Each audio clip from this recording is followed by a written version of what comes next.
This should be Sataria's favorite fortune-telling spot.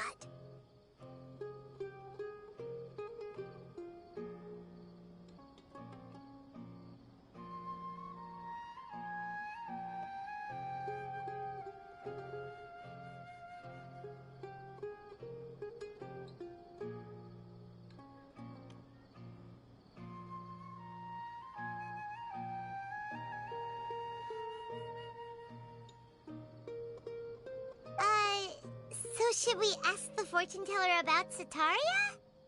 No, I already have enough information on Sataria. The most important thing now is for you to pay attention to the vendor's talking style and key characteristics. Talking style and key characteristics? My poor lost lambs. Have you become troubled over your fates? The divine voice of wisdom often echoes between mine ears. If thou be blessed today by the gods, I may be able to show you the way. Huh? Really? Nahida, you've been whispering things to her? Shh! My friend here has some doubts regarding her future. Can we get a fortune reading for her? Of course, of course. In that case...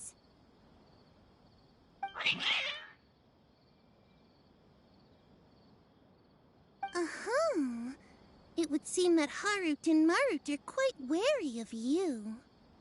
Perhaps, at some time in the past, you have somehow offended the gods. Only mocking the god of Animo, questioning the Lord of Geo's financial savviness, and brawling with the god of Electro. Do those count? Oh, nothing. Go on, pick an aspect for her to divine.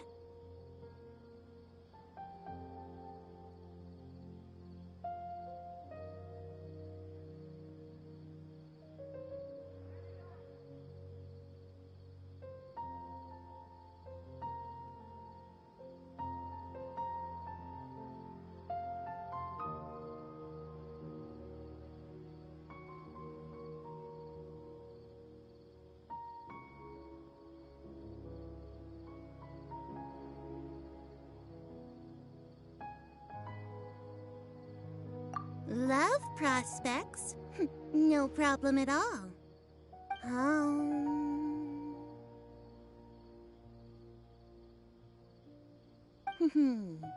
The gods have spoken. The truth shall be revealed. One who is fated to cross your path will appear on... Huh?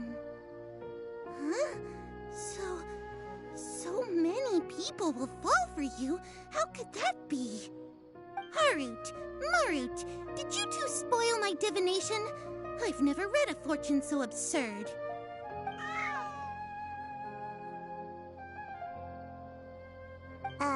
Actually, Paimon thinks this is probably the most accurate fortune-telling you've ever done. I admit that the orientation of today's celestial matrix is, suboptimal. As such, there will be no charge. Is that so? Well, that can't be helped. If you were to bring some food offerings for Harut and Marut on your next visit, perhaps they could help you reverse the wheels of fate.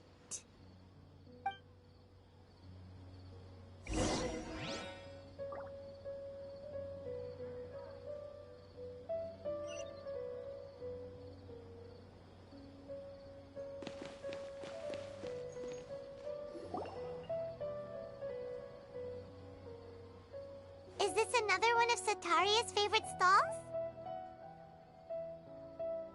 Yep. It belongs to a king.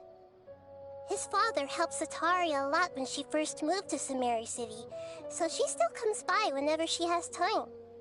When I start talking with him, listen carefully to the details of our conversation.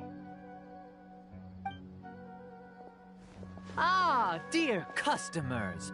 Would you like to look at some pottery? We caught wind of your great craftsmanship, so we specifically came to take a look. Oh, I recognize you. Aren't you Miss Catherine from the Adventurers Guild? Sounds like I'm in for some big business. Speaking of, where did you learn this trade? I suppose you could say it all started with my dad. He's a mason by trade, but I picked up an interest in clay while apprenticing for him. After that, I began making pottery by myself in secret, and I simply changed trades when my works turned out well. Although it's a pity that I'm no longer making much use of the knowledge provided to me by the Akasha. That's nice. You're making a living doing something you love. So is your father still working as a mason? Oh no, not anymore. A few years back, he fell from a roof and broke his leg. Since he had already saved enough mora over all these years, he's just enjoying the retired life in Port Ormos nowadays.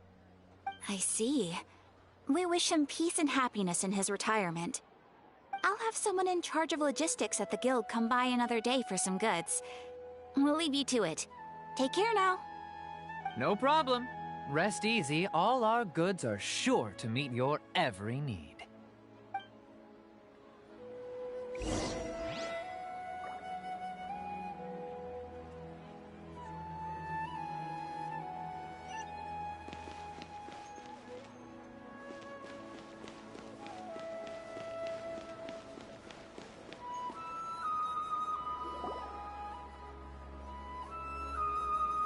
This should be our final stop.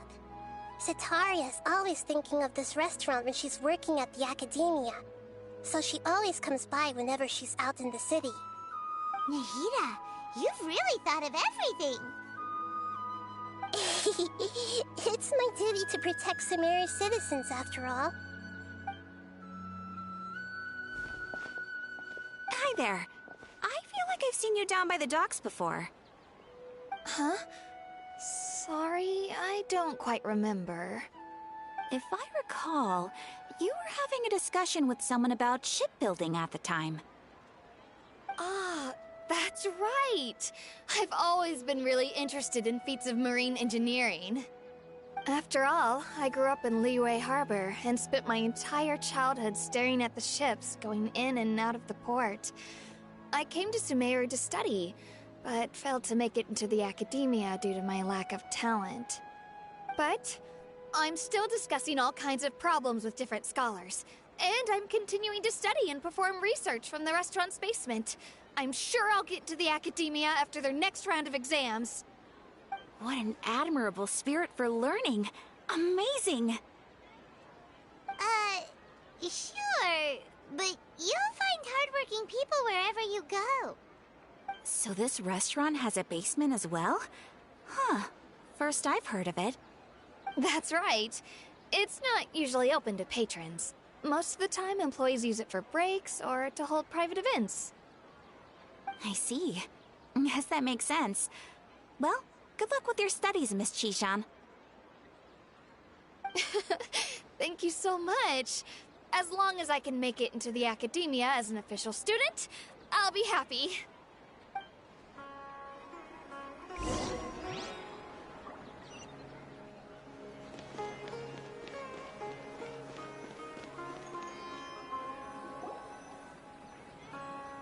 So, was that everybody? Mm-hmm. 3 familiar faces should be enough for Sitaria. What's the point of all the information we've collected? Nahida, you still haven't told us how you're planning to make Sitaria face her problems. Sitaria is already used to avoiding her problems, so we must find a way to break through her usual sensibilities. I remember you mentioned that the Eremites in Port Ormos are all making a fuss about the upcoming resurrection of King Deshret. Although it's all just a boatload of nonsense, the fate of her homeland may turn out to be Sitaria's soft spot. Oh, Paimon gets it now! You want to take advantage of the guilt Sitaria feels about her homeland. Although she knows she should return home to help the people of the desert, all she's done is conspire with the sages.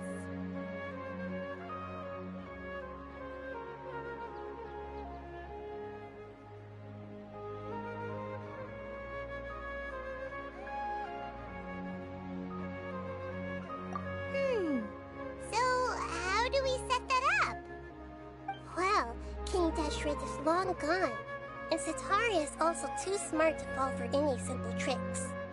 If we simply engaged her under the guise of King Deshret's believers, she would definitely be wary of us, and we may not get anywhere.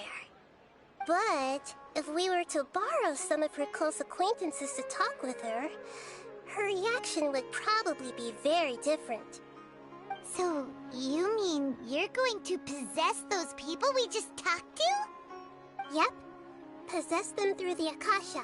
Imply they've already converted to the faith of King Deshret, and then convey our made-up will of King Deshret. As long as everything goes smoothly, we'll get through to Setaria for sure. She'll never guess that we had anything to do with it. Ah, so that's how you're going to use all the info we collected on these people. It's so that you won't slip up and break form. Possessing them will only work if you can manage to pass off as them. Exactly. So, best of luck with impersonating them. Huh? Best of luck? But we don't know how to possess anyone. That's no problem at all. I'll just share all their senses with you once I've possessed them. As long as you're also wearing an Akasha terminal, the effect will basically be as if you've possessed them yourself. Huh. That is pretty convenient. But why does she have to do this? Can't you do it yourself? Although I've been observing humans for a while, I've never been good at imitating them. You're not wrong. It's always been painfully obvious whenever you try to pass as Catherine.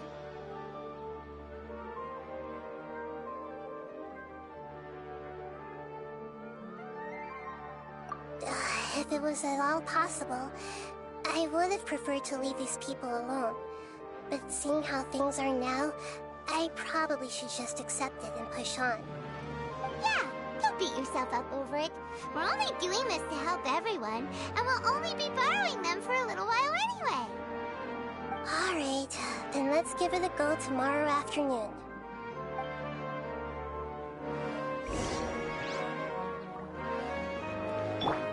Trust and rebuild!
Here she comes! Sataria's here! Let's quietly follow her. Once she starts talking to her acquaintances, we'll find a safe spot to begin possessing them. As for how we'll sway her to our side, I'll leave that to you. I trust you'll know what to say. Looks like they've already started talking. Let's find a hiding spot and get started.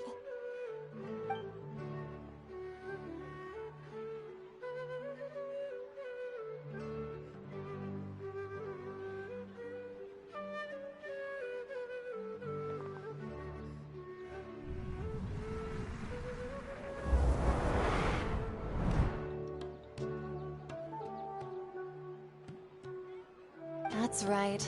You really can't force anything when it comes to love. And besides, everyone around me has a very different background and outlook. Are you still listening to me, Nabia? Oh, of course I'm listening. You were talking about troubles with your love life, right? I heard everything you said. Okay then. You just seemed a little distracted for a moment there.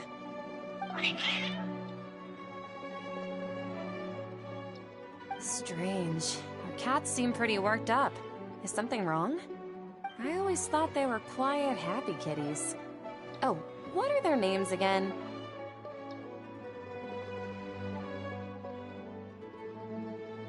Ah, that's right. They are just little darlings, aren't they? Harut and Marut.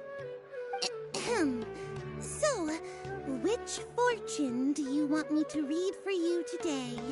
You must have come for another echo of the divine voice of wisdom. I'd like to get another reading on my love prospects, but to be perfectly honest with you, I feel like I've been a real mess recently. A mess? Well, could you do a reading on how long it'll take me to finish my current project at work? I really just want to get it over with. I hear you. No problem at all. The gods will reveal the truth.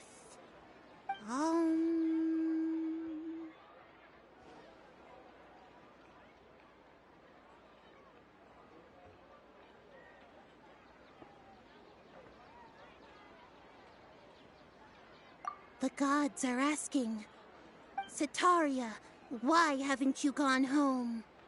Why haven't I gone home? Do the gods really know everything I've been thinking about? Setaria, why don't you just go home? It's a demand now instead of a question. The gods seem to be truly upset. I'm sorry. I know I failed the gods. Please pass on my most sincere apologies and ask for their divine forgiveness. And if I may ask, Nabia, is there a specific god who's speaking to you right now?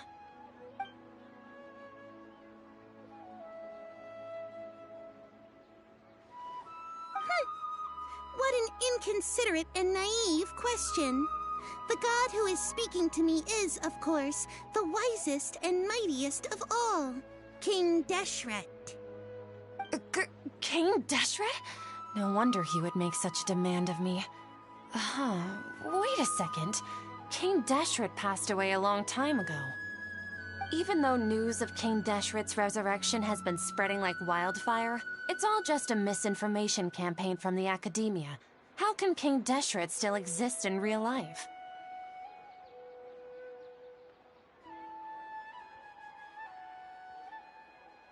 What insolence! I am King Deshret's most loyal believer. Do you wish to refute his voice of wisdom? Oh, no. As a child of the desert, I am only reveling in his power upon learning that his divine glory has touched even this city. I will think very carefully about his demand of me. I'm sorry. I must go now. Wait!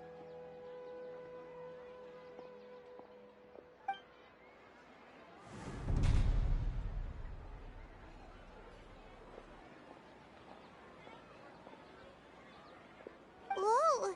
She just ran off in a hurry. She looked pretty upset, too.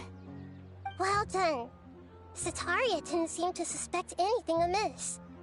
To have something she's been trying desperately to avoid show up out of nowhere and berate her, that must have shaken her to the core. Aw, Nahida, it seems like you understand human emotions really well after all. All I know are some abstract Harava-taught theories. And in any case, my time with you has shown a lot of them to be utterly useless. I'm still trying to make sense of everything. Anyway, enough of that. Let's hurry and catch up to Setaria. He's out of Keeps now, right on cue. Let's get ready to possess him right away!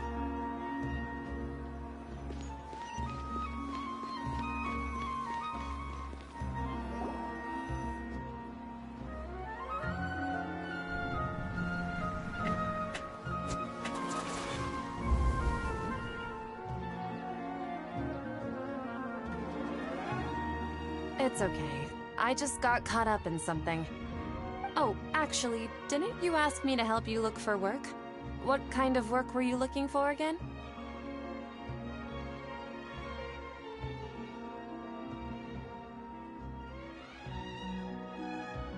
Gardening? But don't you hate everything to do with plants? I still remember getting mad at you for secretly throwing away the bonsai that I gave you as a you see, a friend told me that the secret to self-improvement is to work on things you're not so good at. Fair enough. I didn't think that was something you would consider. Speaking of, how's he doing? Is he feeling any better?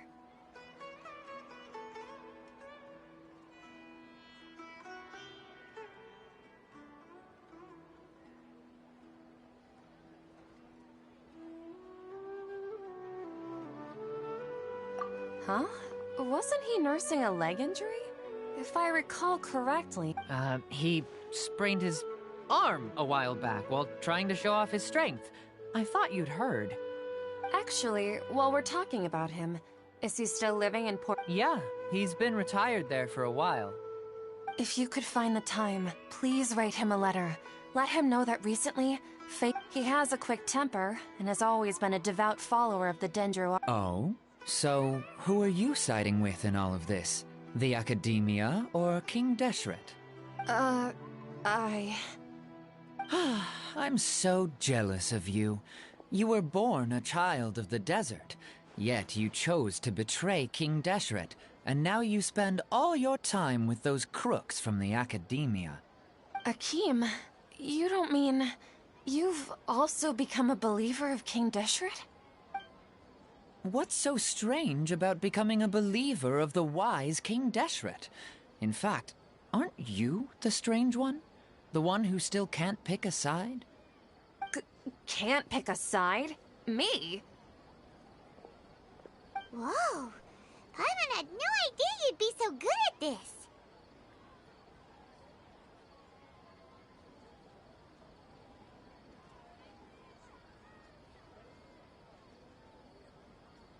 You really zeroed in on the issue and put it right in front of her. It might feel a bit overwhelming for Setaria. But once everything is over, I'll be sure to pay her a visit to her mind and explain everything.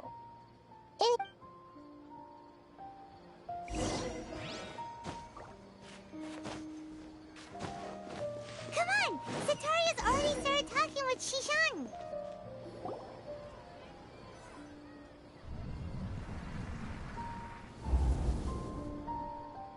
So, Shishan, have you noticed anything weird in the city lately? Like, as if someone was trying to preach to you about something?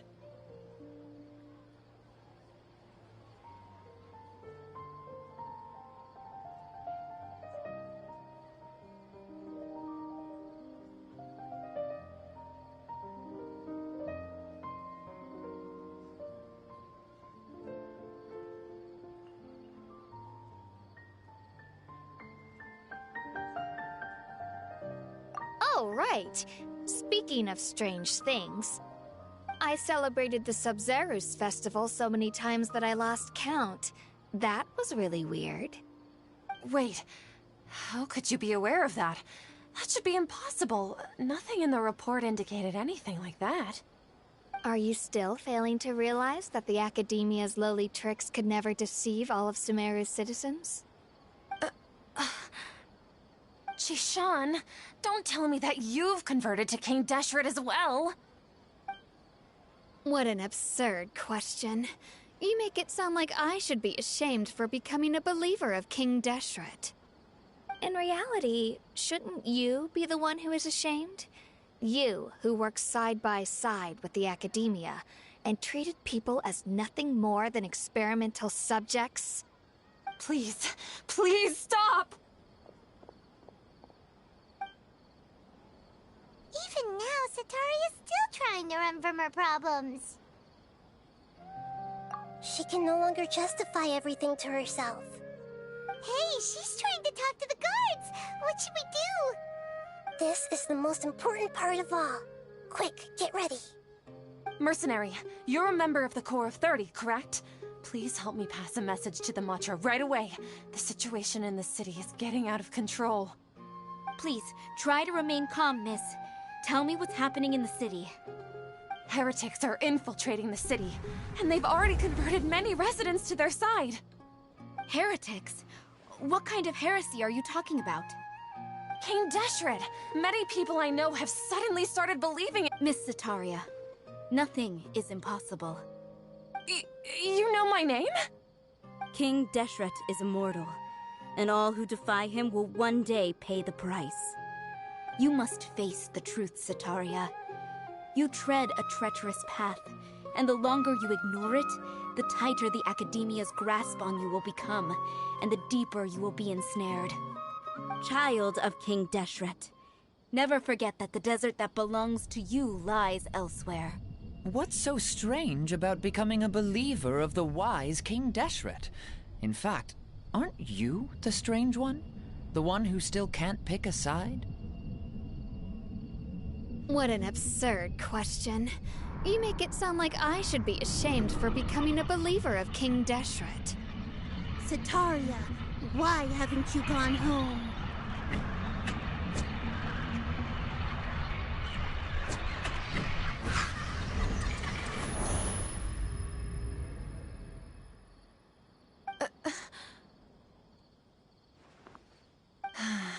It seems that no matter where I run, I only keep finding more believers of King Deshret.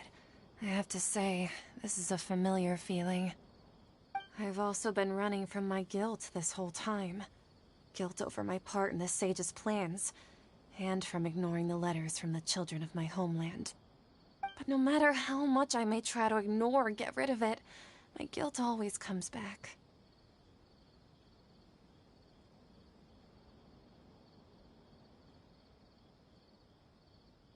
You won't necessarily lose your research opportunities by facing the truth. Besides, did you really want to conduct your research while carrying such heavy feelings of guilt? How do you know me so well? Are you truly just a believer of King Deshret? Or are you the god himself? That's not important. The important thing is to pass judgment on the Academia and its sages, and to correct their mistakes. If you could provide some assistance in this matter, perhaps it could serve as a form of atonement. I've actually never believed in the gods, but I've always believed in serendipity. Your appearance must be a fated opportunity for me to get out of this wretched situation. Please tell me, what can I do for you?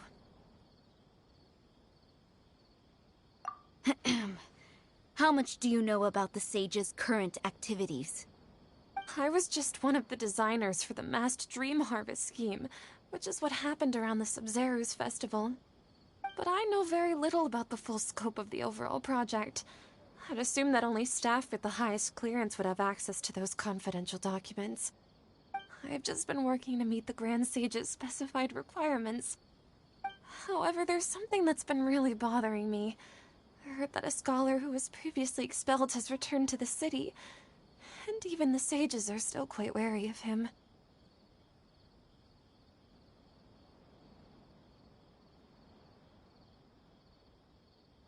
To fight against the Academia, we will need to figure out the nature and the purpose of their work. Is there a way for us to get access to the confidential documents you mentioned? It should be possible if we're willing to take some risks. After all, I'm an assistant to the Grand Sage, and I've been working on many tasks outside of the project. One thing, though, I won't be able to transfer the documents to you through the Akasha once I get my hands on them. The sages have always closely monitored all activities within the Akasha. Let me see... let's use the most primitive method. Send someone to pick up the documents tomorrow evening at the Academia entrance. The Academia entrance. Wouldn't that be too conspicuous? Don't worry about that. I assure you, this won't be a trap.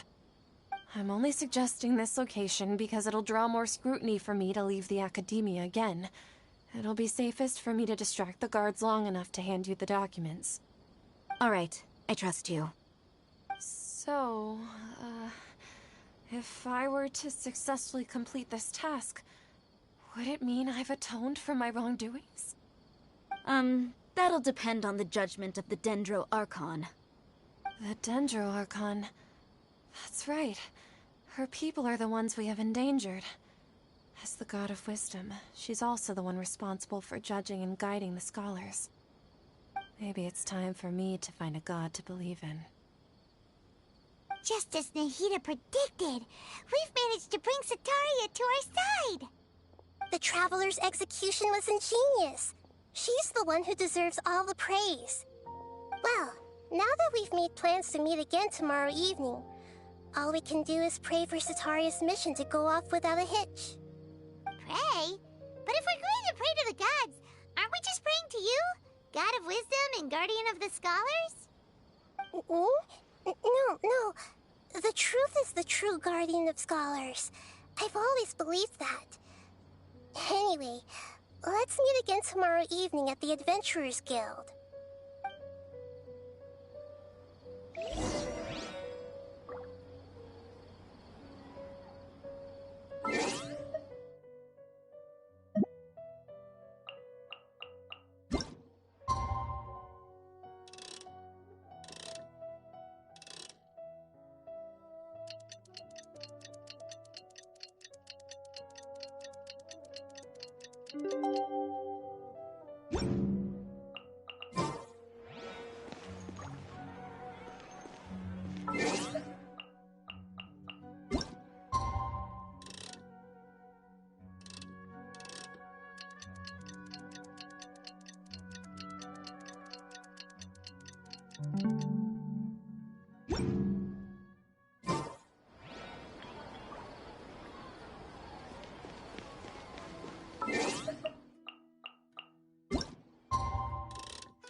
Catherine, right?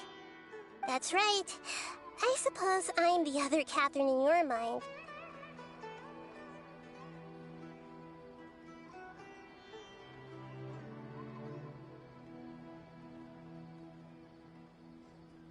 Shh! We're on a secret mission tonight, so we need to protect Catherine's identity. Yep, Paimon's right. We cannot fully rule out the chance that the meetup tonight is just a trap. If something were to happen, my existence may be the only trump card we'll be able to play. After all, the Academia should still be unable to confirm the existence of my consciousness in the outside world. Yep, exactly, just what Paimon was thinking. Anyway, enough about that. Let's just make sure to be on our guard. Off? What do you feel is off? It's the middle of the night. Of course it's quiet. You're not getting paranoid, are you? No, I think she's right. It really is a lot quieter than usual. If you look around, there seems to be fewer people on the streets. I'm not sure if this is the case for the entire city, though. Huh. Maybe it's just a coincidence. Maybe Setaria figured out a way to not only distract the guards, but also to get everyone to go to sleep early, just so we can exchange the documents in peace. I also can't quite figure out why things feel a little off. But now that we're here, well, regardless, as long as you're here with us, Paimon feels a little safer.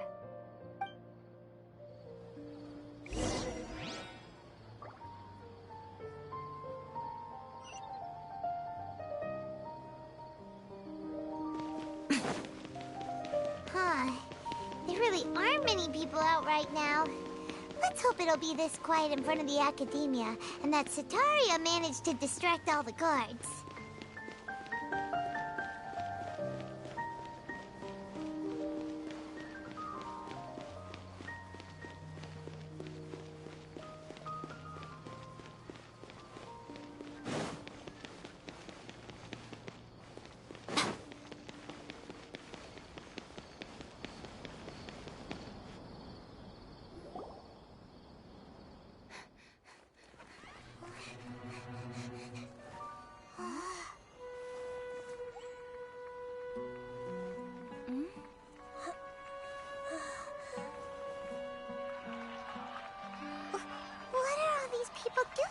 at this hour of the night.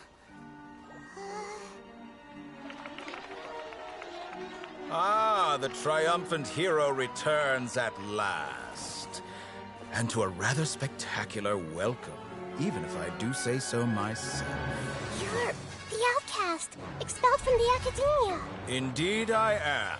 Although these days they tend to call me the Doctor.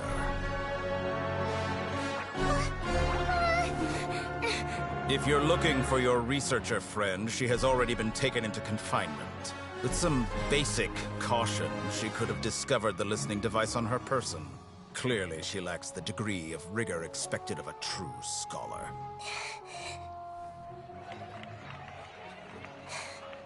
The people of Sumeru City.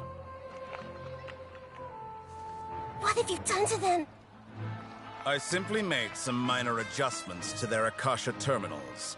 Now they can deposit information directly into the subconscious. As you can see, all these lovely people now believe this traveler is a hero who has just saved the world. My experiment is a success. And now it seems they can no longer hold back their sheer adoration. No, what should we do? These are all just regular people. Leave now. You need to get out of here. But that guy's a Fatui Harbinger. We can't just leave you here. Nor can I abandon the people of Sumeru.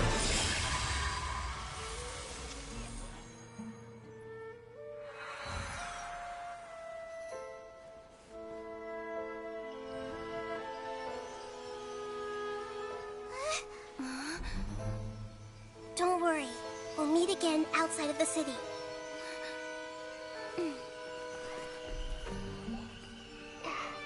I see.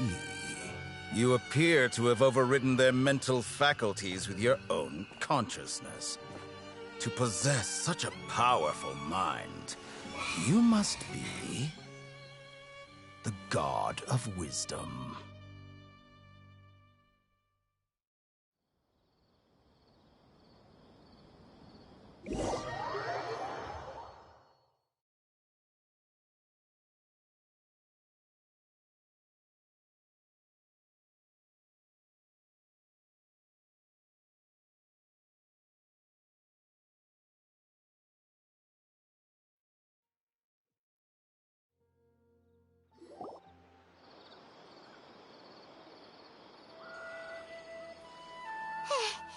This should be far enough.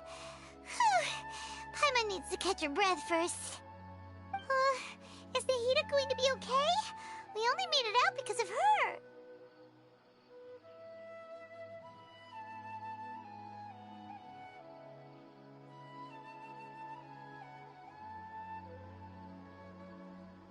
Paimon wasn't counting on running into a new Harbinger here, let alone such a high-ranking one. That guy was number 2. So scary. He called himself the Doctor. Remember, Tainari told us about him.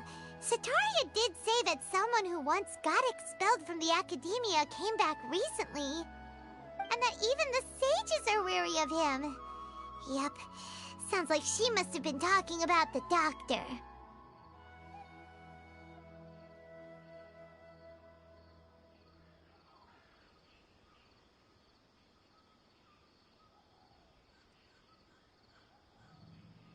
Yeah, now that the Doctor's in the picture, we're no longer just dealing with the academia.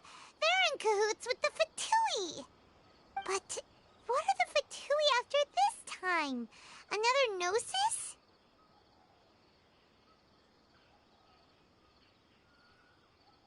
Yeah, things would be a lot easier with Nahida's help.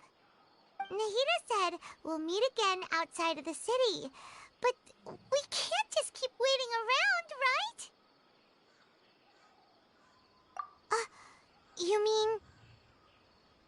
Oh, right! Wasn't he invited by the sages to work on some project when we were staying with him in the Vidia Forest? That has to be the same project. Even though he turned it down at the time, he might still know something. There's no time to lose. Let's go to Gandharvaville.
Hold it right there.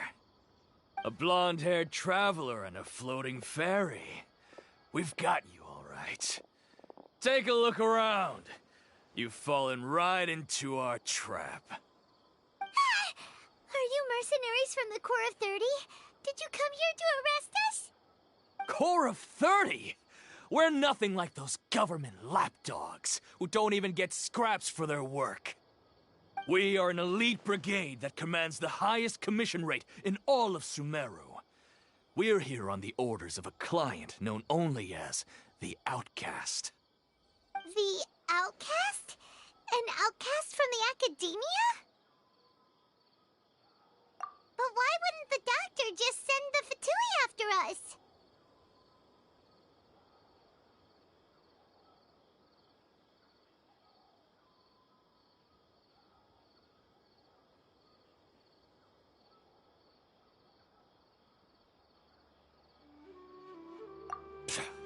Still wasting time on idle chit-chat. We'll shut you up soon enough. Get them! You're up, traveler!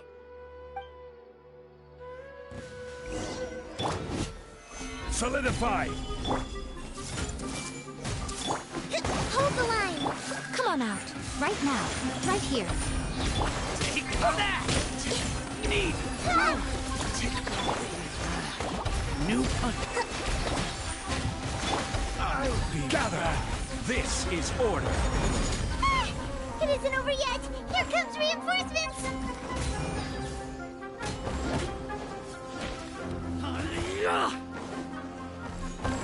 Stabilize! I see everything! Allow me! Show them. Emerge. Right here. Up your sleeve! You outmiss me! That was pretty rough. Is that what elite mercenaries are like?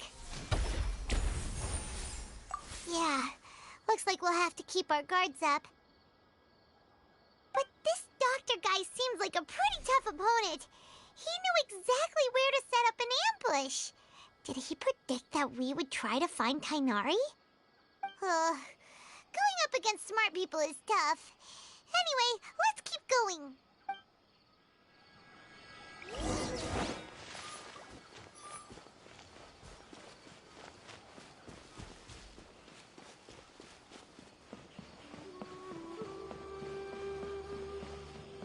We'll have to grab a drink with Flame Maid when I'm back in the city.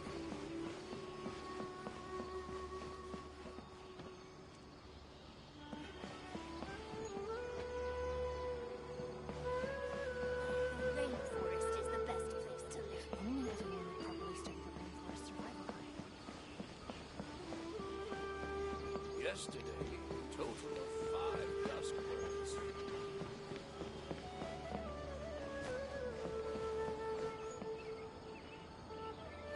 Oh, it's the Traveler and Paimon. What are you two doing back here? Kale! you doing alright? To be honest, I'm not doing too well. My LSR has been progressing at a faster rate lately. I'm finding it harder to complete more intricate tasks. As a result, Master Tighnari is taking me off the patrol schedule. He will only allow me to stay here and coordinate other people's tasks. Oh, Kale.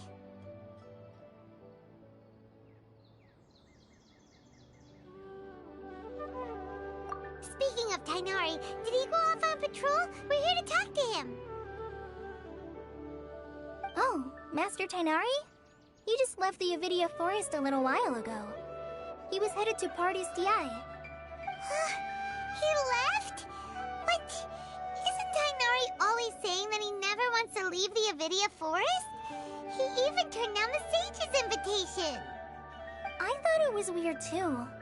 Master Tighnari always prioritizes his work as a forest watcher above everything. He almost never leaves his post. He left in a hurry this time, though. No, I only found out that he left through a message he left behind. He also made sure to delegate all his tasks using a schedule. To leave in such a hurry? I'd guess he had something urgent to take care of. Master Tighnari originally studied in the Amorta Darshan of the Academia, and Partis DI is something like the Amorta's research base. Many rare shrubs and grasses have been planted there for research. I know that before he became a forest watcher, Master Tighnari once spent a long time conducting research at Partis DI. A research base, huh? Gotta wonder what kind of research Tighnari just decided to work on all of a sudden. Oh, we don't have a lot of time, so let's go look for him at Party's DI.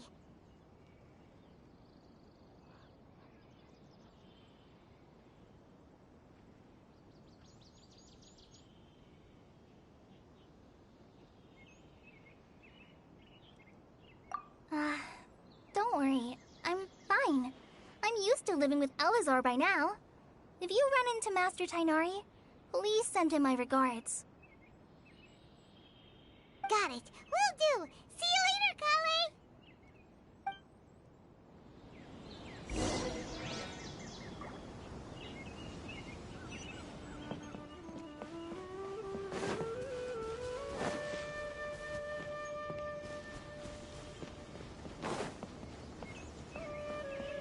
The rainforest is the best survival guide.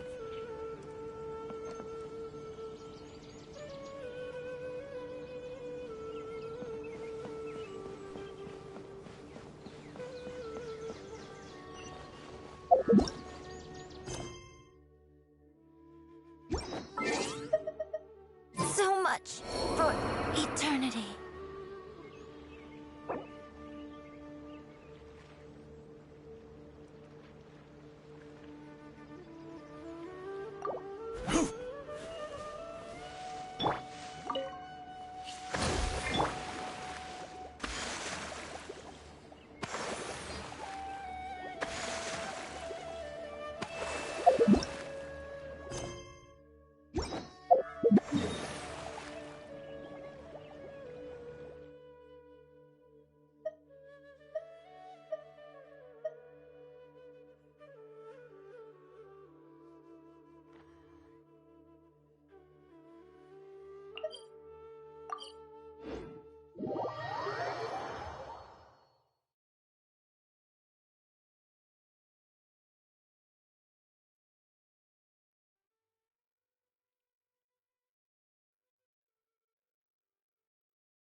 Wait! Look who it is!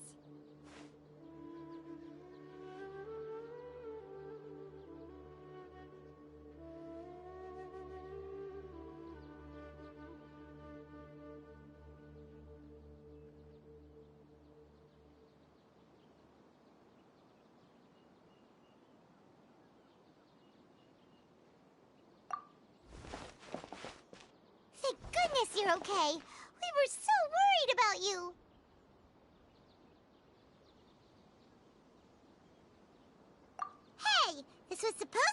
touching reunion, but you're ruining the moment! Actually, it's very smart of the Traveler to be wary of me right now. After all, the Doctor has shown that his technology can apparently even control human minds. Plus, it's not like you could have known what happened after we split up and I was facing the Doctor by myself. Even a pool of stagnant water after a torrential storm can occasionally pass as a patch of sky. Paimon feels like only the real Nahida could come up with such an obscure analogy. Huh? But I wasn't trying to win your trust or anything. All I wanted was to clarify my point. Well, we understand that point now. Please, Nahida, tell us more about what happened. Are those poor people all right? When you left, I was still in the middle of restoring everyone's minds. Thankfully, when the Doctor mentioned depositing information into the subconscious, he didn't mean engraving information into their minds. Instead, he did something closer to creating hallucinations. That was still within my power to fix. Luckily, I managed to finish my restorations and mind jump away from him just as he was about to capture me. Whew. What a relief. The Doctor sure pulled out some hidden cards, but good thing we had Nahida with us. I wouldn't be relieved just yet. I gave away my true identity when I restored everyone's minds, which means we've lost another one of our trump cards. Also, the Doctor is already an expert at modifying Akasha terminals. Maybe it's only a matter of time until he captures my consciousness inside the Akasha. Would that mean you'd no longer be able to jump between minds? Then, how do we stop him? He's still at the Academia, so it's Ugh. It feels like he's toying with us. What a nasty piece of work. Plus, the Doctor's combat ability alone is apparently enough to make him worthy of being number 2 of the Fatui. We shouldn't give up hope just yet. Let's try to find another way to attack this problem. Actually, Nahida, how did you know we were trying to get to Party's DI? Have you been waiting for us? Yes, I have. I can see the Traveler's elemental energy, so I deduced your destination by looking at the direction you were moving in. You didn't come here for sightseeing, right? Did you find any leads? We're looking for a scholar we know. His name is Tainari, and the sages once tried to reach out to him. Why don't you come inside with us and see what we can find? Okay.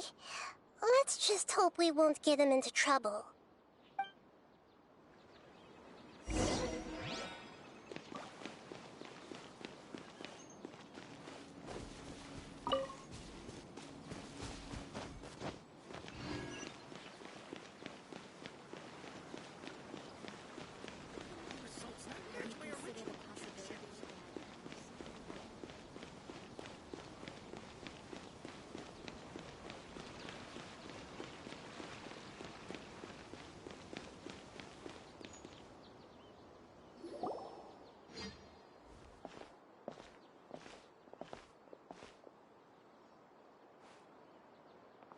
Traveler? It is you! Ah! It's Hypatia!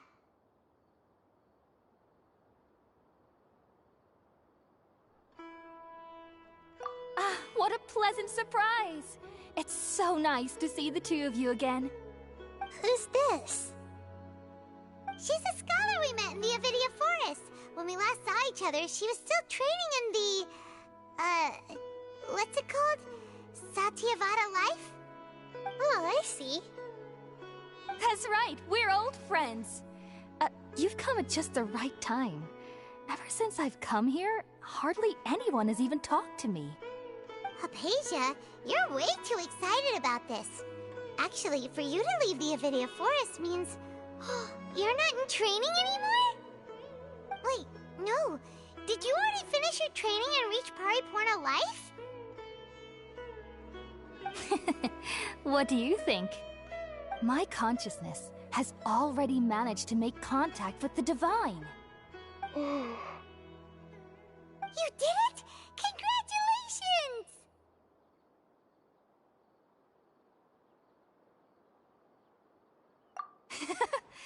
so exhilarating to share this sublime joy with others at long last! When my consciousness made contact with the gods. Ah, what a supreme and unparalleled experience that was! That sounds incredible! Oh, all right. Actually, please wait.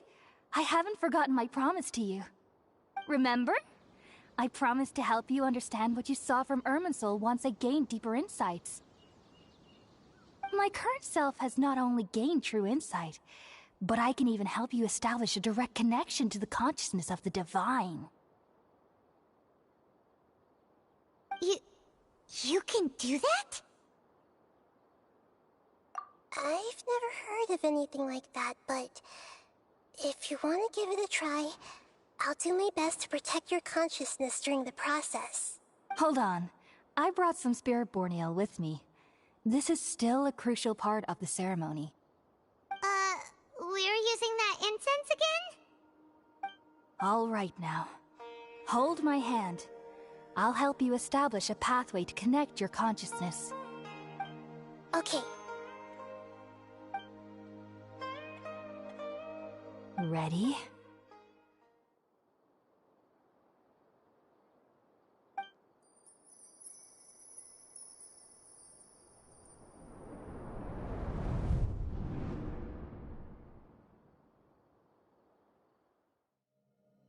It took 3 betrayals for me to finally understand. The world is just an elaborate tapestry of lies. My fury will never be quelled. The first to betray me was a god. My creator. My mother. Valuing strength above all, she saw no worth in me and I was discarded. The second was a human. My family. My friend. Consumed by fear, he saw me as an abomination. The third was one exactly like me. A hope for the future. A fledgling barely out of the nest. Powerless before his mortality, he broke his promise to me. Humans, they can't be trusted. And the gods fill me with pure loathing. So I said good riddance. I denounced the world and laughed in its face.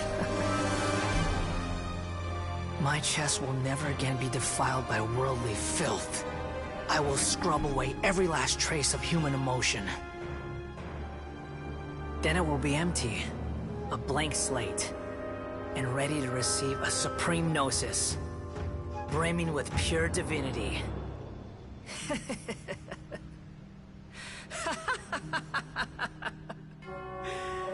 There is no need to fear.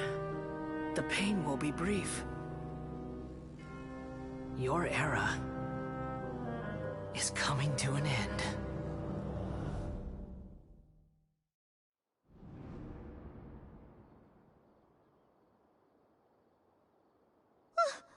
What was that?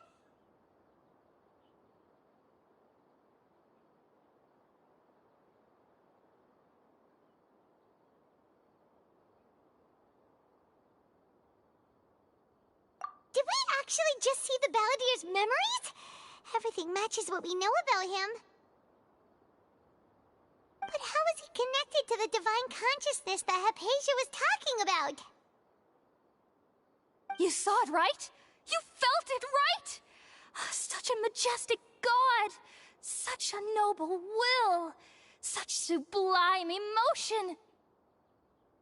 Alas, shame. If only that which beats within my chest wasn't a filthy mortal heart. Oh, great and merciful God, please grant me forgiveness and salvation. Do you understand now? I'm afraid this is no periporno life, but rather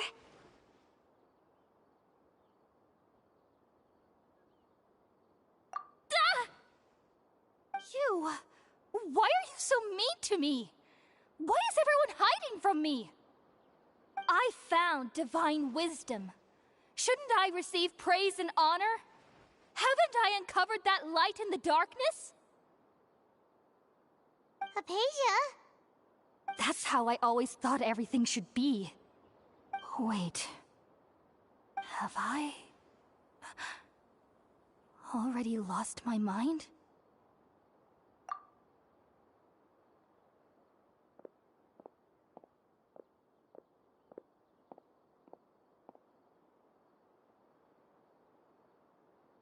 Wait, something isn't right.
Okay, we finally lost him.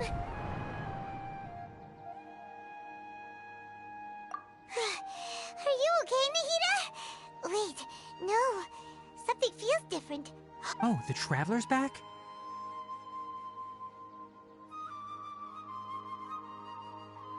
Nahida was controlling your body for a while. It seemed like she jumped over to you as an emergency measure right before the Catherine puppet was destroyed. After that, Tighnari heard the commotion and came over. He helped us defeat the mercenaries and then he ran with us all the way here.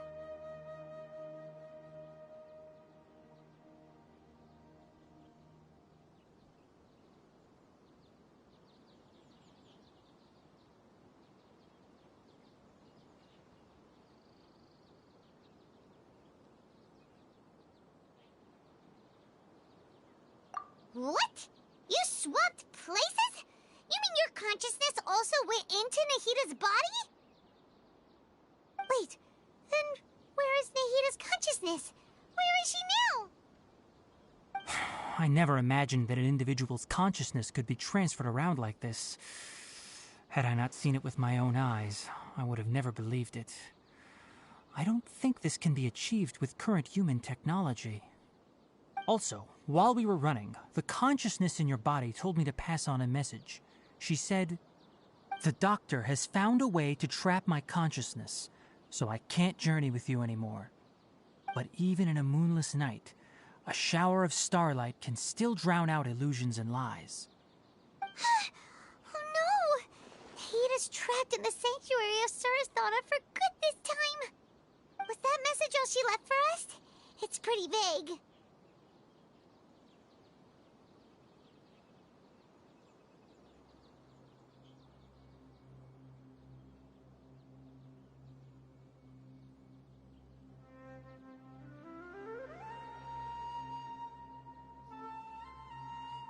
Oh, that makes sense. Since the doctor captured her, she won't be able to say anything without him knowing. She's being extra careful. Even in a moonless night, a shower of starlight can still drown out illusions and lies. Huh. Paimon knows the moon illusions and lies are from the alchemical divination at the Sub-Zeru's festival. Didn't Nahida use a starlight analogy before? It had something to do with Sataria.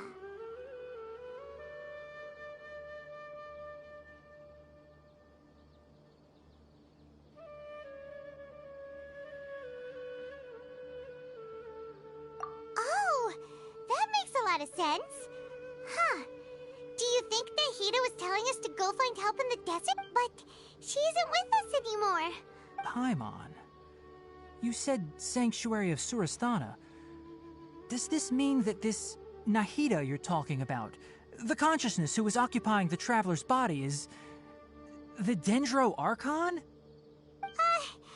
Your guess is correct, but the situation's a bit complicated, so it's really hard for us to explain right now. That's all right.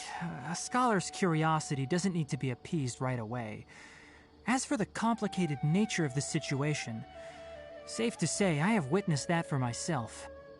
I've spent some time with you, and it looks like the Dendro Archon's also on your side, so I trust you. Thank you, Tainari. Oh, actually, we came here to ask you a question. What do you know about the project that the sages have been working on? Ah, that. While I was indeed invited to join that project, the sages were always secretive about its scope and goals, so I eventually declined. All I know is that that project has something to do with the restoration of Irminsul.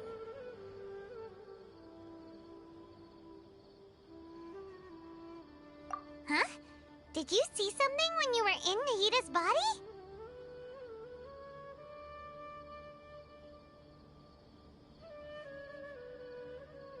What? Do you have any evidence?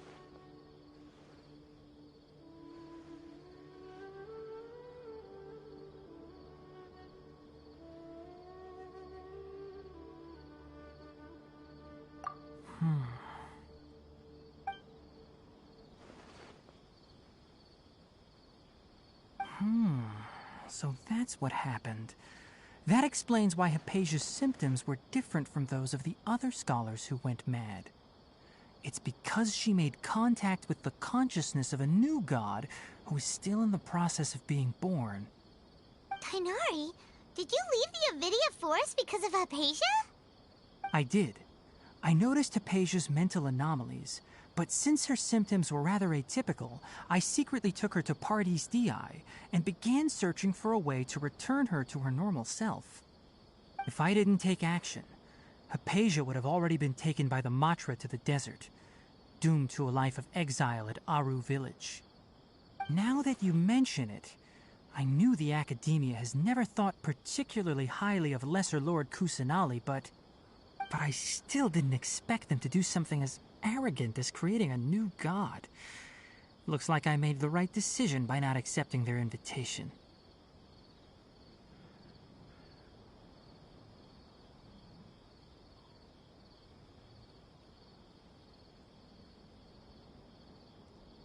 The Doctor and the Balladeer.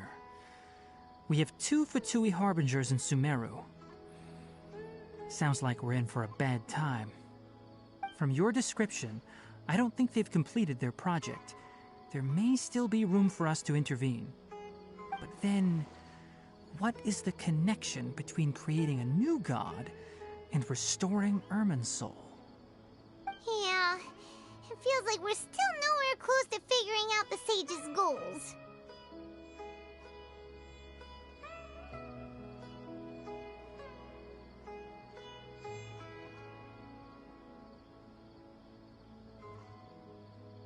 Right.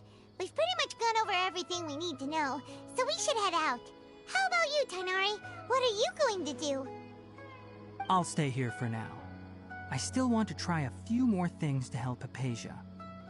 If you're planning to go into the desert, start by heading for Caravan Rabat. That'll be your fastest route. Come find me here if there's anything else I can do to help. May the spirit of wisdom go with you. Thanks, Tainari. Hopefully Hypatia will feel better soon. We're off then.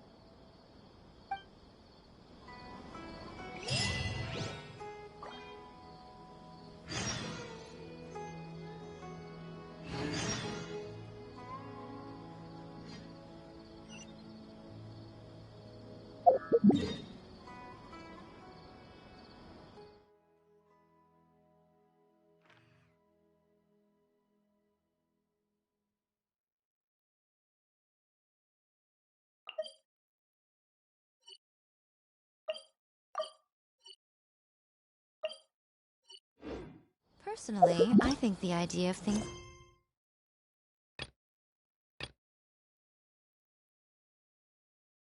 staying the same forever is quite beautiful. But alas, that is simply not the way the world works.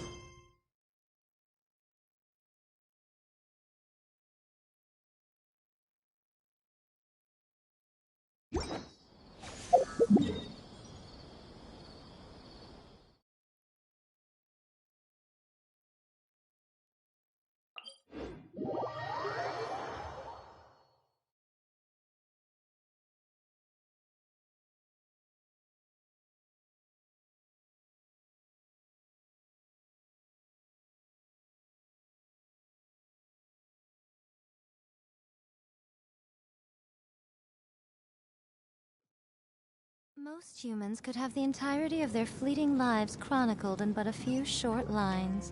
Their stories really make for terribly dull reading.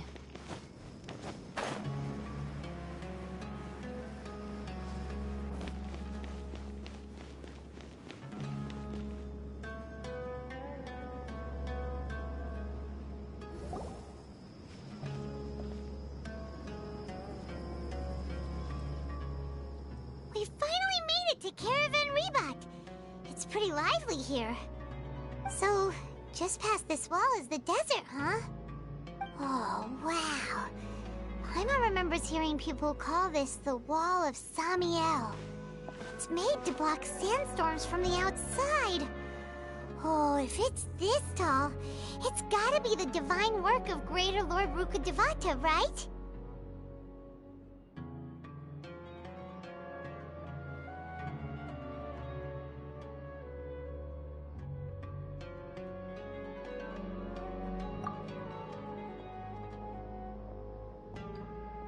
Enough gawking.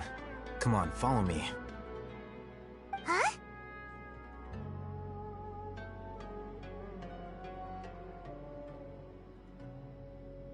Over here.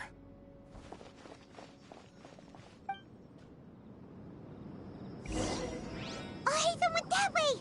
Let's hurry up and follow him. Wonder what he's up to.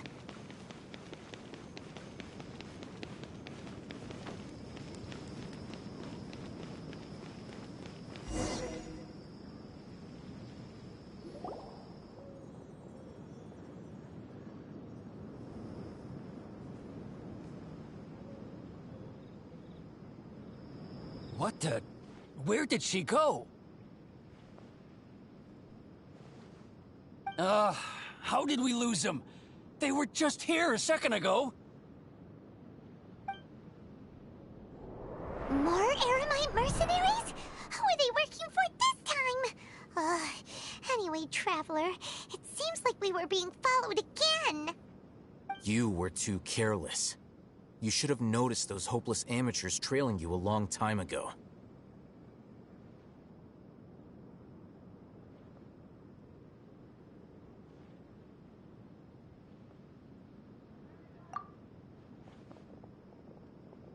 There's no need to thank me. I've never cared to keep track of personal favors. All I did was correct a mistake I happened to come across. It's a habit I developed at the Academia. You really gave Paimon a scare, Al Haytham. We never thought we'd run into you here. Last time we met at Port Ormos, didn't you say you were going back to the Academia? Wait, don't tell Paimon that you're here to take us back on their orders. Oh, so you've already landed yourselves on the Academia's hit list. I can't say that I didn't expect it. However, had I wished to turn you over to the Academia, don't you think you'd already be the Eremites' honored guests by now? Oh, do have a point. I have no interest in running errands for that project. As a scholar, I've always belonged to the camp that promotes researcher autonomy. And these days, you're more fascinating than anything the sages can offer.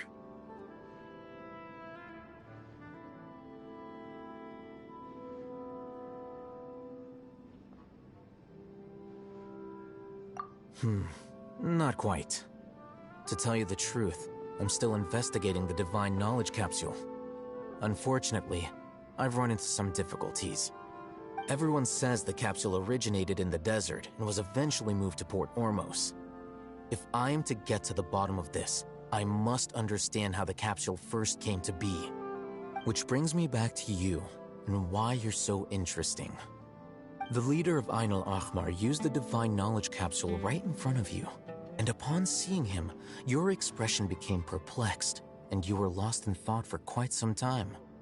To have that kind of reaction, I think you must have realized something. Are you interested at all in sharing what you've been hiding from me?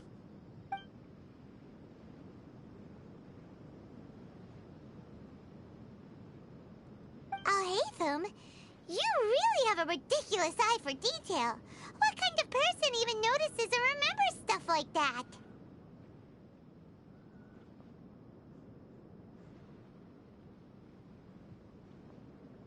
So that's your answer. Well, I do work for the academia after all. So considering that, it is indeed wise to keep your cards close to your chest. But that does prove you do have some undisclosed information about the Divine Knowledge Capsule. Am I right?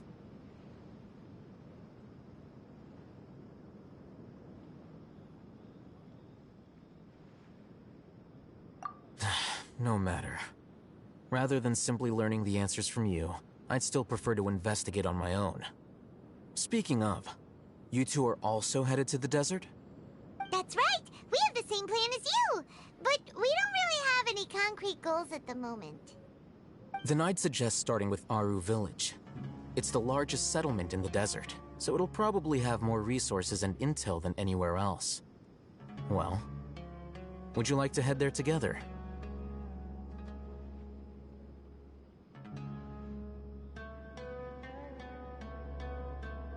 It's always better to travel with someone you know. Let's go!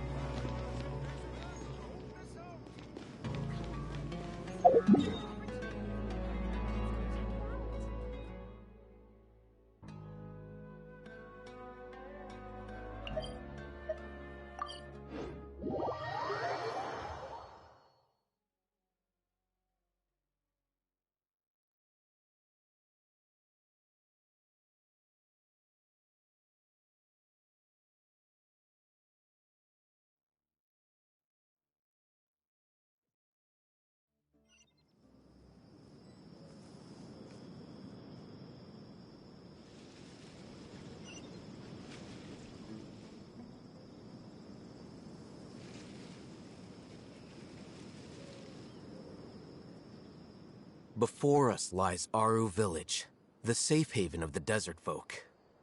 Whoa, this landscape is really something else. What a cool place! Let's go check it out!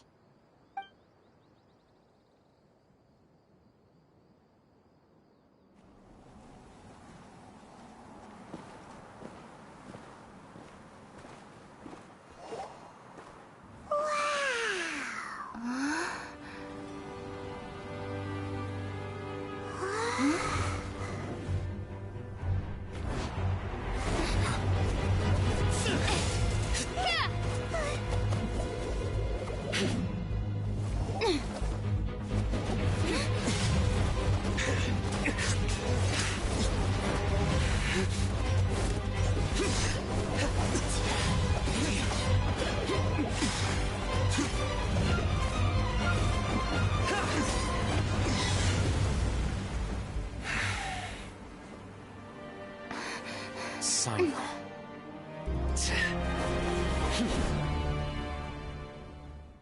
Unless my memory fails me, we have barely spoken 2 words to each other before now at the Academia. Would you care to enlighten me as to when and how I invited the General Mahamatra's wrath? Alhaitham, do not think you can escape my judgment just because you managed to escape my attack. Judgment? So that's how you'd characterize your actions here, is it? Or would elimination perhaps be a more accurate description? Had I used my full strength, not even this traveler would have been able to stop me. Though styled like an assassination, I sought only to ensure that my target would be unable to flee or resist. Standard practice for the Matra, as well you know. Seemed to me more like your own personal touch.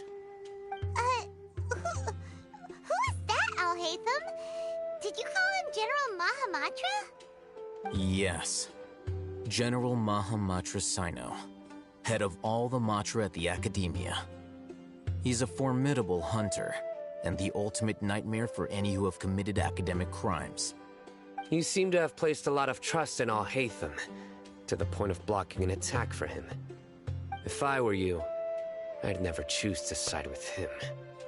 I wouldn't believe a single word that comes out of his mouth. I have been pursuing this scribe for a long time. I urge you, stand back and do not seek to defend him any longer. Otherwise, there will be consequences. Has Alhaitham done something wrong? Paimon doesn't think he's as bad as you've made him out to be. I won't waste my breath explaining things. Alhaitham, I saw it during our fight. Take it out.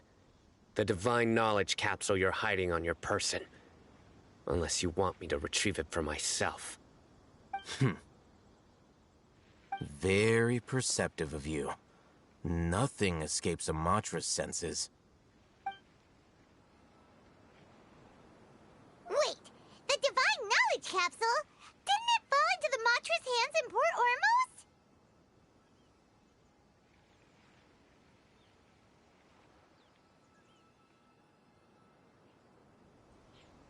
No wonder you speak with such confidence, Sino. But I must admit, I'm very curious. What does this capsule mean to you? And why, as General Mahamatra of the Academia, are you all alone in the desert?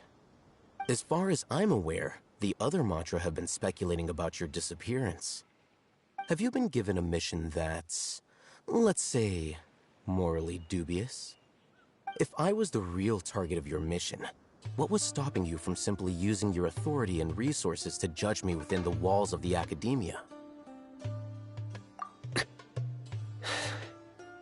I should have known you'd be difficult to deal with. You two? Ugh! What should we do, Traveler? Paimon feels like we can't trust either of them! Well, look at you two, acting all tough and self-righteous over there. Wait, Dia?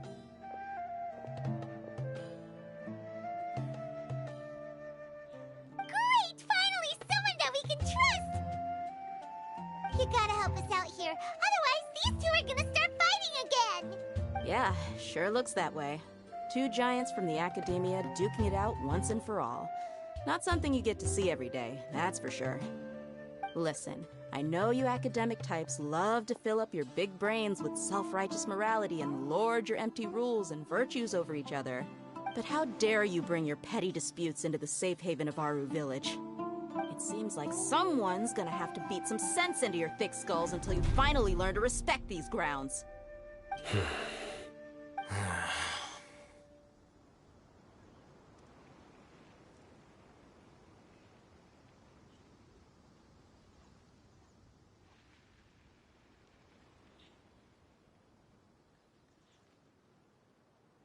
Hey, did either of you hear a word I just said?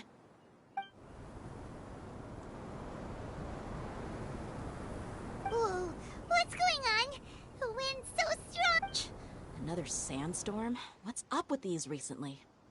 Hey! All of you, over here, quickly! We have to take cover! Someone's calling for us! Oh, this wind is too strong! Let's get over— That sounded like Candace. come on, you two. Jeez, are all of you academia folks such hard work? All right, stop yelling.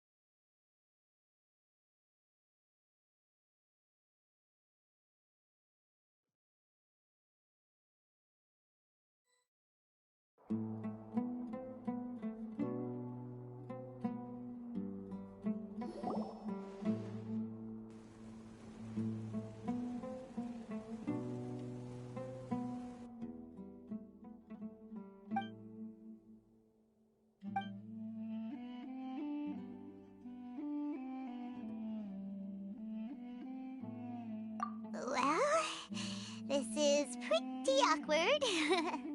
Hey, wanna play sardines with 3 people who wanna tear each other limb from limb? Sure, why not? Sounds fun. The air is so thick and heavy. Paimon can hardly keep floating anymore. My sincere apologies, everyone. This is the home of our village chief. I will have to ask you to make do with this small room until the sandstorm dies down. Please, let me introduce myself.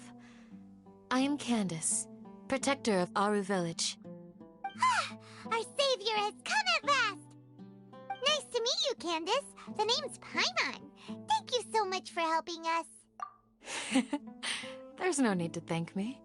It's only right to help each other when the weather gets rough. Wow, she's so gentle and caring, like a nice older sister. Unlike those guys over there. All right. Now that we're all better acquainted, we should return to the topic at hand. As a guardian charged with the responsibility to protect my fellow villagers from harm, I was observing your conflict from afar, even before the sandstorm started.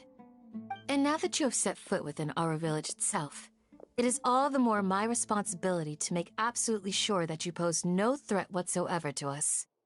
So please, have an honest and sincere conversation with one another, and put your hostile feelings to rest.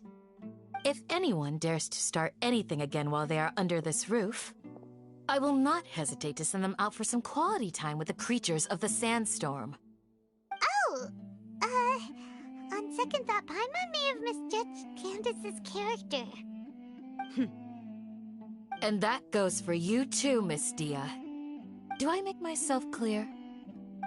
All right, we got it, Candace. That's what I like to hear.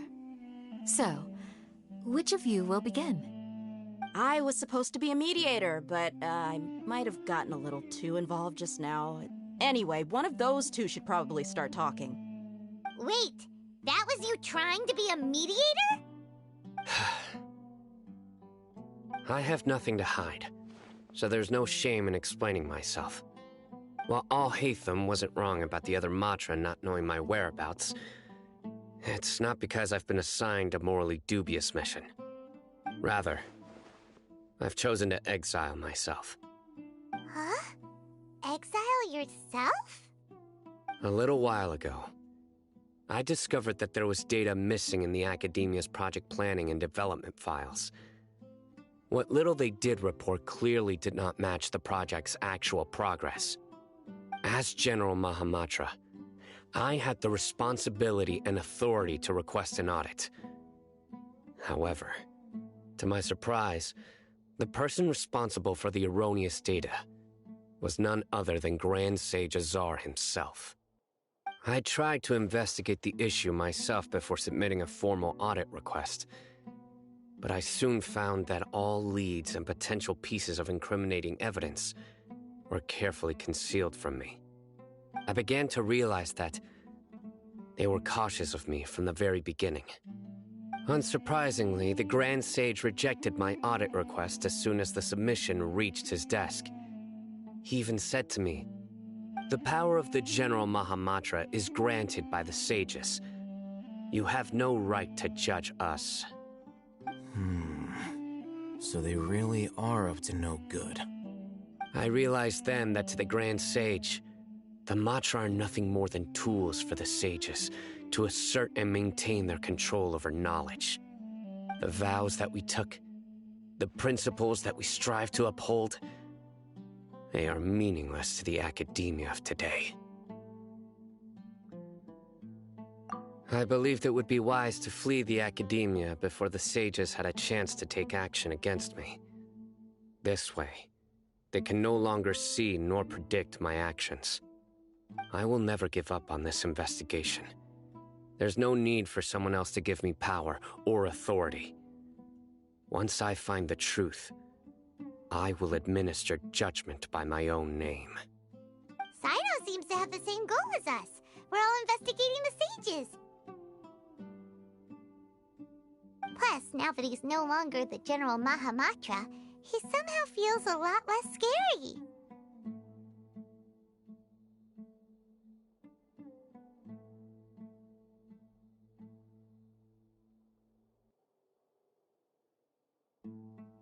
Well, Sino, if that's your story, then why did you see Alhaitham as a target?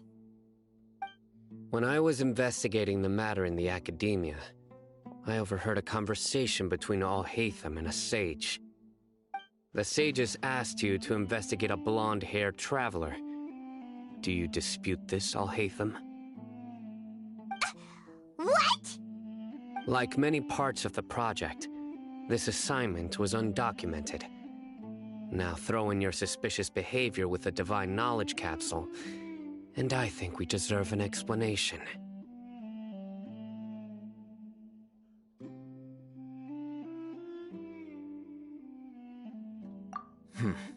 Yes. I was indeed tasked with investigating the Traveler. Alhaitham! After all, the promised reward was so great that hardly any scholar could have refused. The sage told me, once you've completed this assignment, I can give you a glimpse of divine knowledge. A most enticing offer. Unfortunately, those academics don't know me at all. Their words contained one key piece of information, namely that divine knowledge indeed exists. That gave me all I needed to know. From my perspective, the sages are far from trustworthy. Think about it. Isn't it a little strange they're so willing to share divine knowledge with anyone, even as a reward? So, I began my own investigation following the lead of the Divine Knowledge Capsule. In the end, I realized my wisdom in committing to this rather than collaborating with the sages. Had I been less guarded, I probably would have ended up like that Ain al-Ahmar mercenary, incapable of remaining sane for long enough to hold a conversation. You mean that the sages originally planned to dispose of you, using one of those capsules that drive people insane?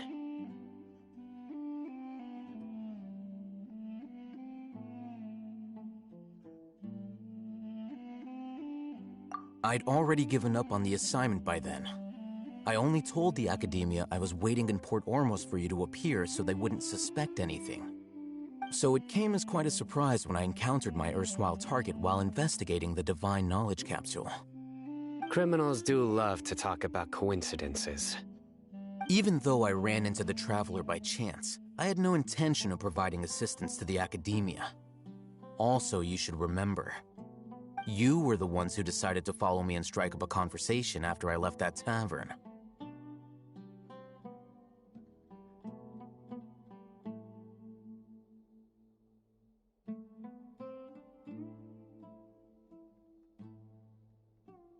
That's true. Alhaitham helped us out at Caravan Rebot as well. Maybe he's telling the truth. I'm willing to apologize, if that's worth anything to you. I took the Divine Knowledge Capsule behind your back because I judged its existence to be a significant risk. I felt that it would be best for no one to interact with it before it had been properly studied. After all, curiosity often proves to be the most dangerous thing in this land. You should be well aware, Scribe Alhaitham, that curiosity can also lead you to danger and suspicion. Answer me this. Did the sages share any information about their project with you? Have I not made myself clear? You and I are both distrusted by the academia. Do you really think they would tell me anything? Fine. Although you haven't completely proven your innocence, I won't regard you as an enemy, for now. As you wish. Good. I'm glad to see you two clearing up your misunderstandings. And now you, Dia. I believe it's your turn. Oh, sorry. Whatever the boys were talking about must have been so boring that I spaced out. My situation is pretty straightforward. My employer, Dunyarzad of the Homayani family, is friends with the Traveler and is currently recovering from her illness at home. I had nothing going on, so I decided to return to our village for a visit. I was actually looking forward to a pretty exciting time getting back together with everyone here. But then I saw these two random guys in the middle of a pointless argument. It ticked me off, and things went downhill from there. Is that all? Well, I will admit that definitely sounds like your style. In that case, welcome back, Dia. That's more like it. I missed you all so much, Candace.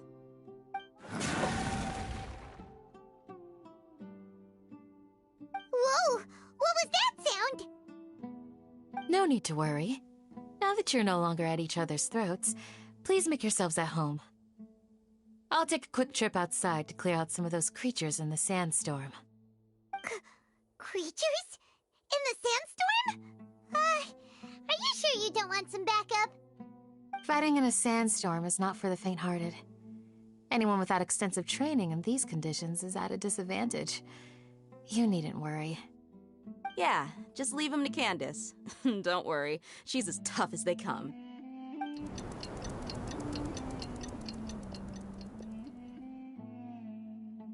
The wind's died down. That means the sandstorm's over, right? Candace still isn't back yet, though. Is she alright? Maybe we should go out and check on her.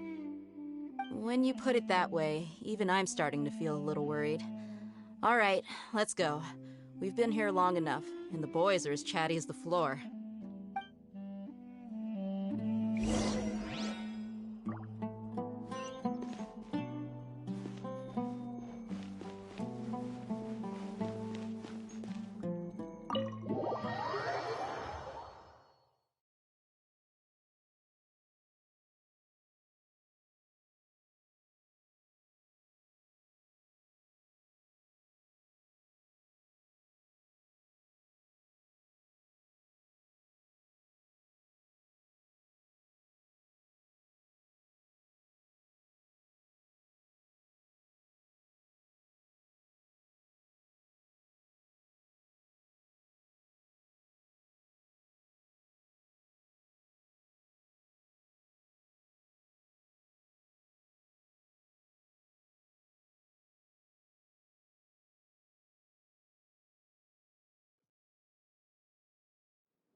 Candace, you're still fighting?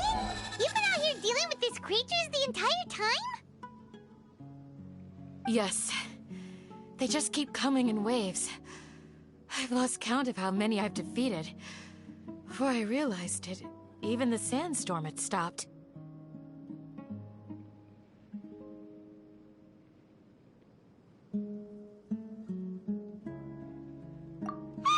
Here comes another wave! Leave this round to us.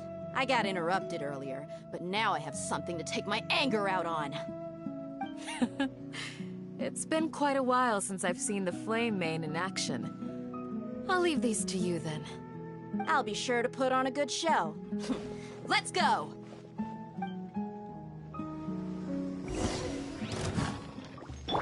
Crumble! This might hurt emerge. Right here. Committed to memory. Let's move out. Here comes another wave. When are they ever gonna let up?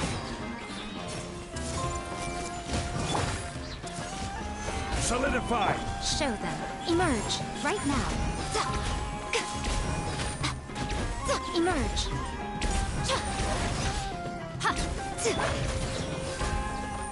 I see everything.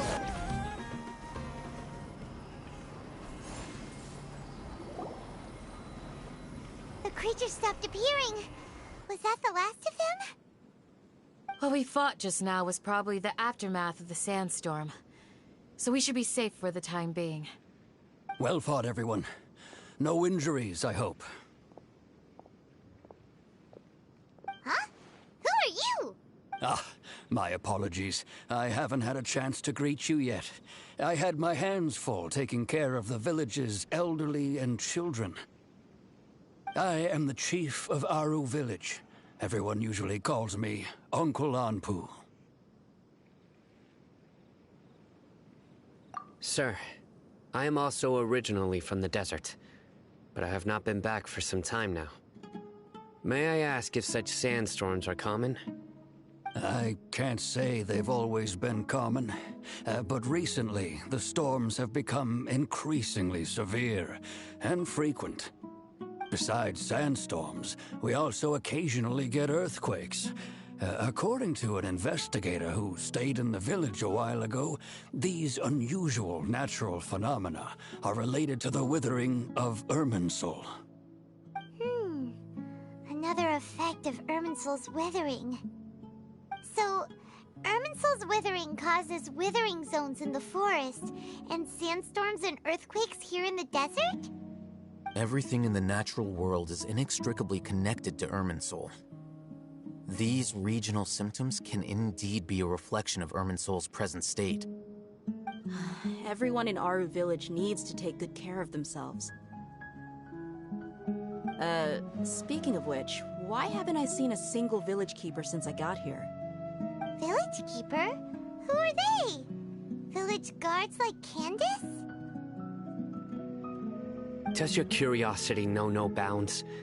Village Keeper is how Aru Village refers to mad scholars exiled here by the Academia. Most of them are scholars who lost their sanity after a period of training in the Avidia Forest. The Academia believes that their crazed mutterings may have a negative effect on the psyches of other scholars. So, they're forcibly exiled to the desert. Though if you ask me, it's all a boatload of nonsense. Alas, that's exactly what we've been trying to investigate. One by one, the village keepers have been mysteriously disappearing without a trace. But no one in the village has ever seen them leave. If you're planning to stay around the village for the next few days, I'd appreciate it if you could keep an eye out for them. I've had encounters with those people in the past. I'll see what I can do to help. The Matra are the ones responsible for their exile. Now that you're no longer with them, are you trying to alleviate your guilt and atone for your past sins? I'm fascinated by how you think. Mock me if you will, but if you are guilty, I will eliminate you, regardless of my position or identity. Oh, you're the former General Mahamatra. You must be an expert in these kinds of investigations. Thank you for your help. Is it because you're reminded of Hypatia? Oh, these poor scholars. First they lose their sanity, now this! We need to help get them back home, safe and sound. But, is it really a good idea to tag along with Sino? You seem like you really don't trust him.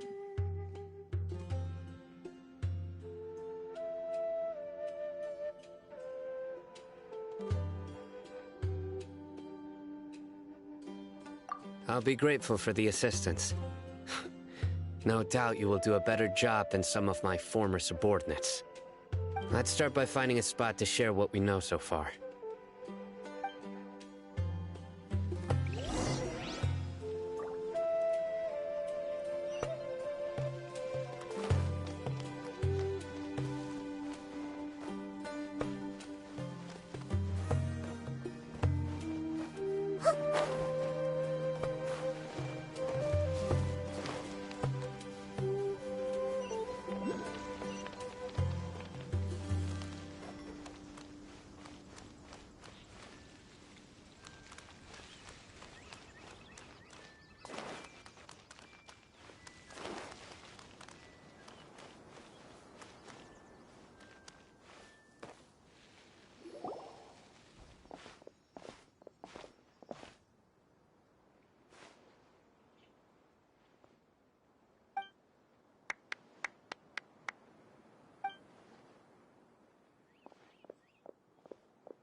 bunch of nonsense.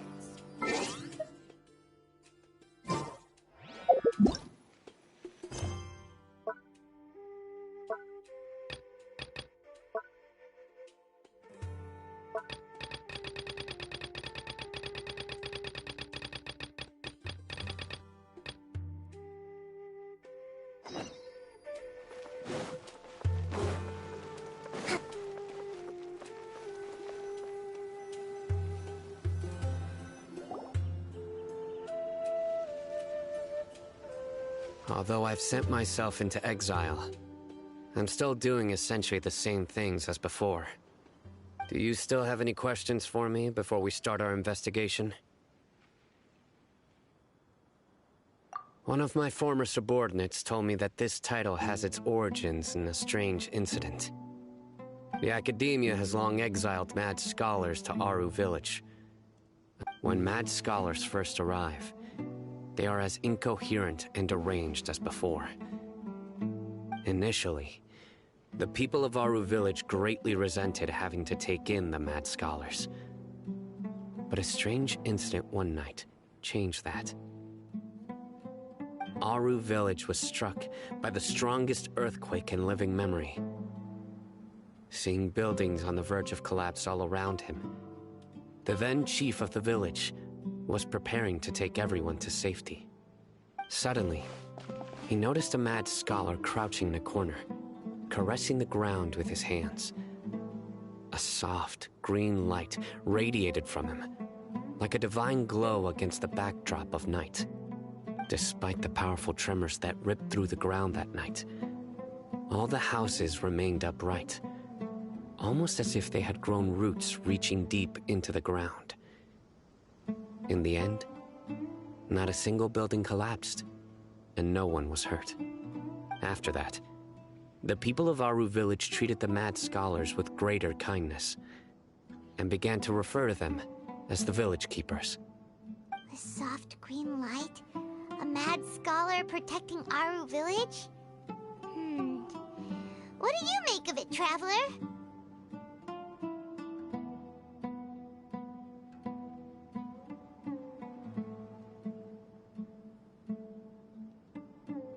Paimon thinks so too.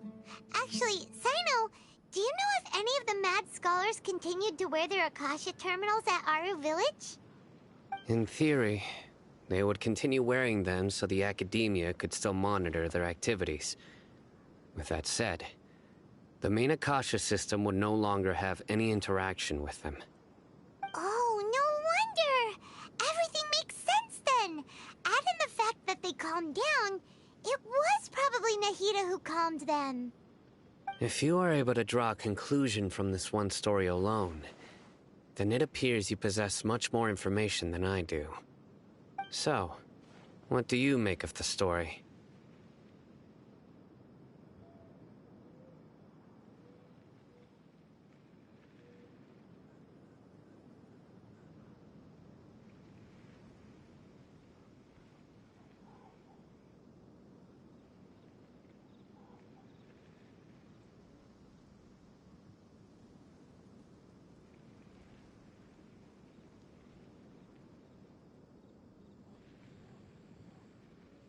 Really?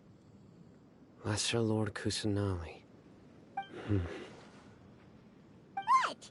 You don't believe us? Lesser Lord Kusanali was definitely using the Akasha to give her power to the mad scholars!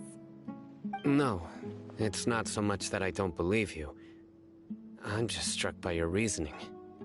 Lesser Lord Kusanali, the current Dendro Archon, is she really active in Sumeru? The Academia has always placed far greater importance on the late Greater Lord Rukkhadevata. They've more or less ignored Lesser Lord Kusanali, and I've never had any reason to doubt their views. In addition, I've never heard any stories about Lesser Lord Kusanali and her deeds. To me, she might as well have been a god that never existed. No way! Nahida definitely exists! She's a... how should Paimon put it? She's a good Archon who's kind and wise, even if she says weird stuff sometimes.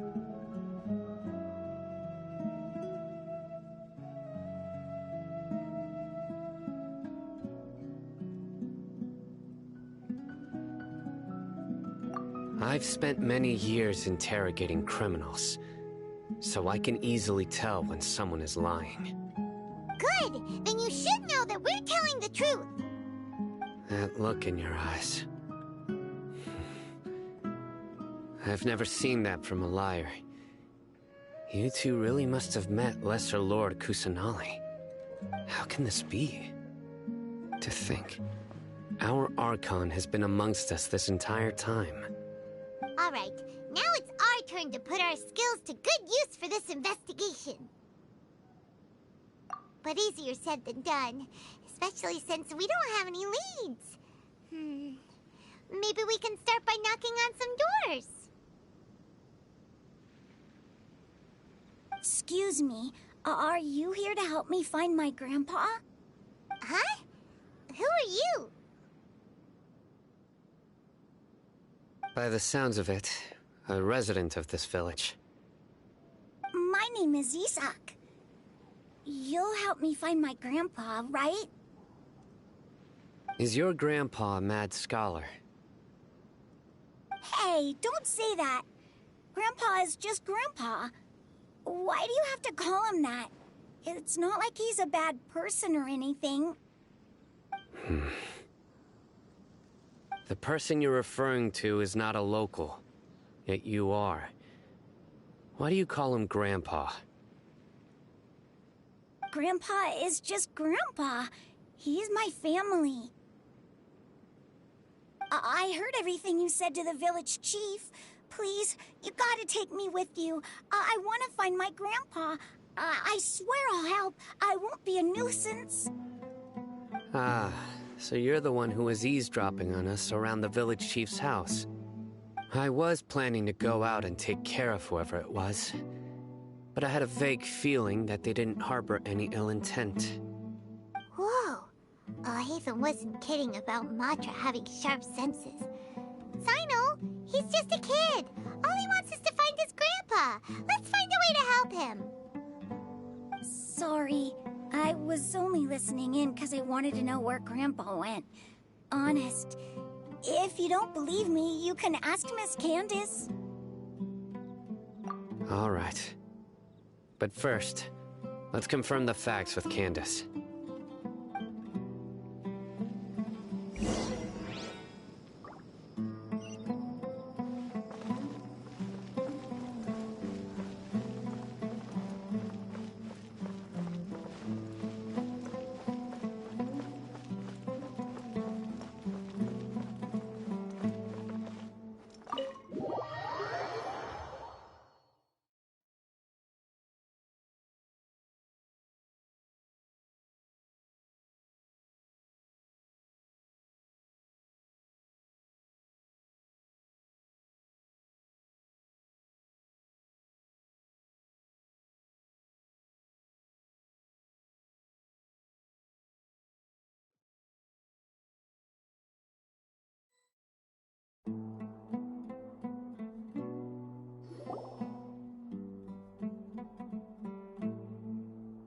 Sino is super vigilant.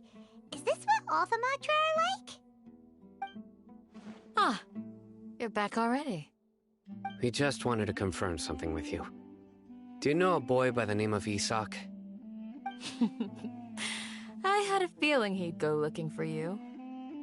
Huh? You knew this would happen? Yes. Although he tried his best to stay hidden, I still noticed him eavesdropping outside the window. He really wants to get his grandfather back. Isak's parents were both Aramite mercenaries who rarely returned to the village after finding employment in the city. He was raised by his grandfather. Unfortunately, it was only a few years before his grandpa passed away. Isak was still very young at the time, so various families in the village took turns caring for him so he could survive. Later, an elderly mad scholar arrived at the village. Isak thought the scholar bore a striking resemblance to his grandfather, and thus often spied on the man. However, the scholar was unkempt in appearance and incoherent in speech. Although Isak referred to the man as his grandpa, he was afraid and didn't dare to approach him. One summer night, the oft mumbling and bumbling Grandpa suddenly calmed down and seemed to become more lucid. He even noticed Isak hiding in the distance. So Grandpa walked up to Isak and patted him on the head. He even took Isak to the entrance of the village, where he patiently taught the boy the names of the stars, and accompanied Isak until he fell asleep.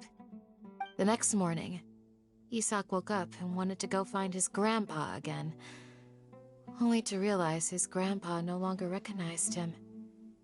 However, even so, Grandpa retained his calm expression. It's said that those who saw the scholar claimed he no longer appeared to be crazy, but appeared to be living in his own world, almost as if he were sleepwalking.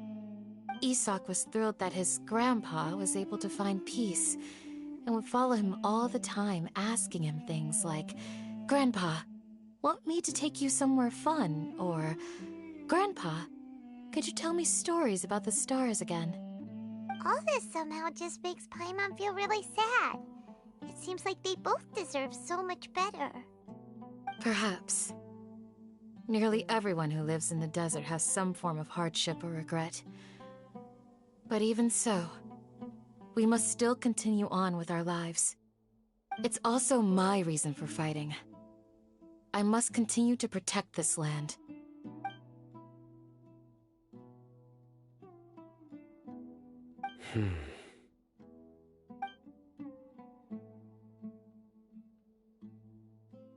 Maybe the people have always had a considerate god watching over them. Huh? What did you say, Sino? No, nothing. As long as Isak keeps his word and doesn't get in our way, we can take him along. Perhaps you are more compassionate than I gave you credit for. Please accept my thanks on Isak's behalf, Sino.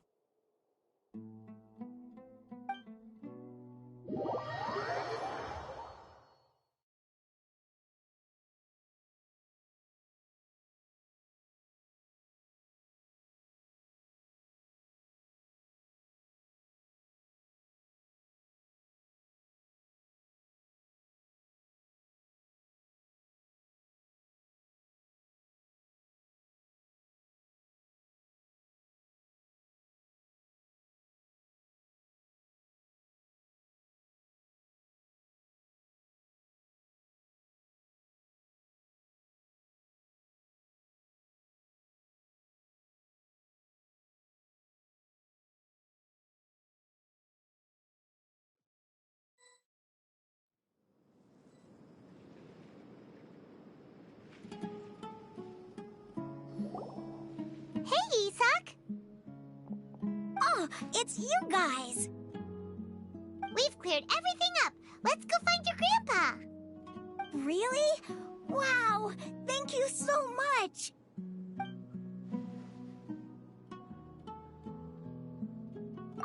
Yeah!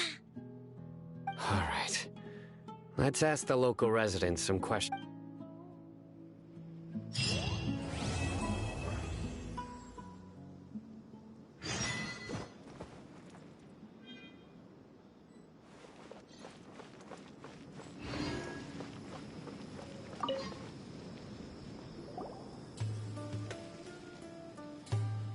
Excuse me, did you happen to see where the missing scholars went? You mean the village keepers? Oh, let me think. When I was eating dinner the other day, I saw one of them by the side of the road, muttering away and eating mushrooms and tree roots. They shouldn't go around eating that kind of stuff. Okay. Did you notice anything else? Anything else? No, I think that's all I have to tell you. Sorry.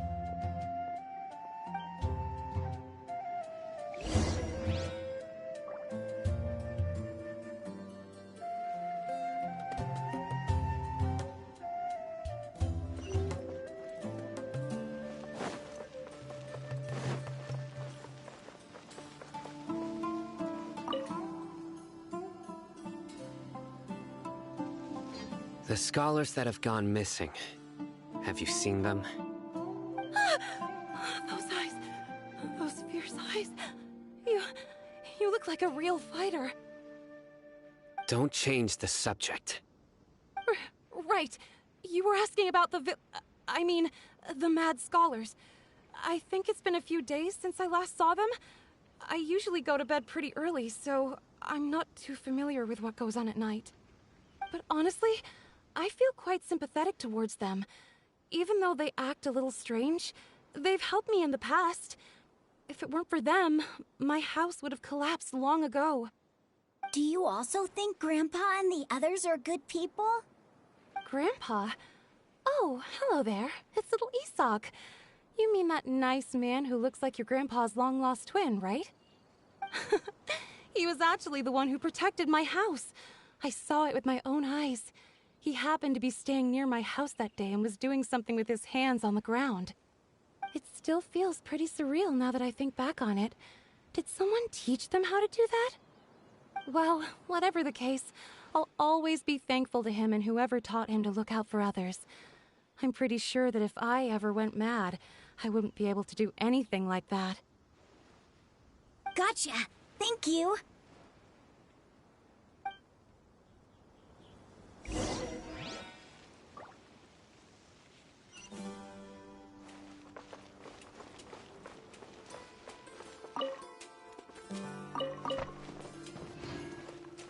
Let's move out.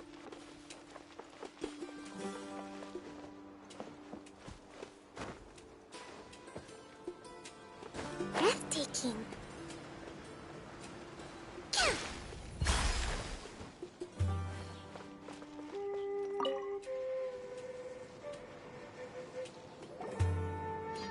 Sir, have you seen my grandpa recently? You know, the one who likes to sit and space out near the village entrance. Oh, well, if it isn't Isak. Oh, your grandpa, huh? It's been a while. The last time I saw him, he was spacing out by the road as usual. I went and asked him if he'd like any of the food I had prepared, despite my wife's protests. Like many people, she's really quite terrified of them. And speaking of my wife, she's still always complaining about how I don't make enough mora. Might explain why she's always mad at me. Oh, thank you. Thank you for taking care of him. It was nothing. You're looking for him, right? Did he go for a walk and get lost? Yeah. Oh, that's no good. Well, once you found him, come by my place again and I'll cook a little something for the both of you. I've known you since you were very young, so as far as I'm concerned, you're family. Please feel free to come by anytime. Wow, what a nice guy! Okay, thank you, sir. Huh? Don't say anything for now. Isak, stay here. Let's head over there. Stay quiet as you move.